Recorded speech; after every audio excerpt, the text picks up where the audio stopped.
my waders needed repair this year. They're about 3 or 4 years old, Simms G3s. Sent them into Simms. Figured I'd do a video on how they sent them back and what they did, because the company got bought and there's a lot of people writing a lot of things online, and I don't know if they really have first-hand experience of actually what's going on over here. But this is directly how they came right out of the box with Simms. Like I said, these are 3 or 4 years old.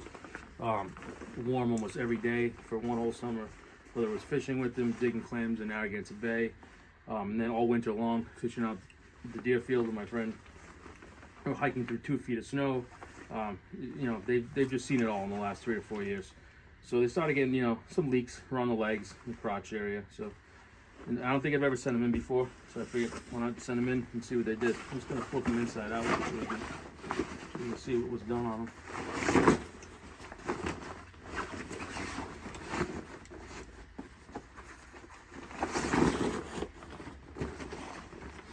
As you can see, all these spots here, that's all glue from Simms. Pinhole repairs here, all throughout the legs, all the way down to around the boot area.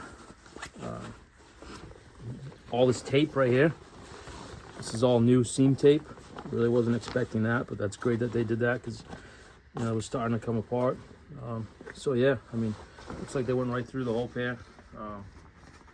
The patch right here is a patch, actually an actual patch. Must have been a pretty good sized tear.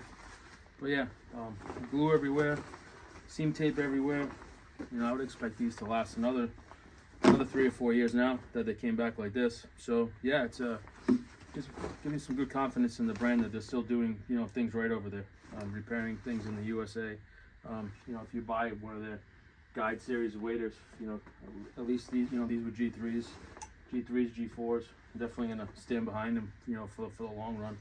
I think maybe where people run into trouble is, they'll buy one of the lower end pairs of waders and then wear them every day, like I did. After getting repaired a couple times, you get a letter back from Simms saying that they kind of reached the end of their useful life. Well, I mean, all waders are gonna reach the end of a life. They start to delaminate, and then they can't, be repaired anymore. But if you spend more money up front, they're gonna last you a little bit longer. And they have quite a few models that are made in the USA. These are made in the USA. They're all repaired in the USA. And yeah, I was pleasantly surprised to see that not too much has changed over there at Simms as far as taking care of the customers and repairing things the way it should be. So yeah, I would have full confidence in buying a guide series pair of waders from Simms again.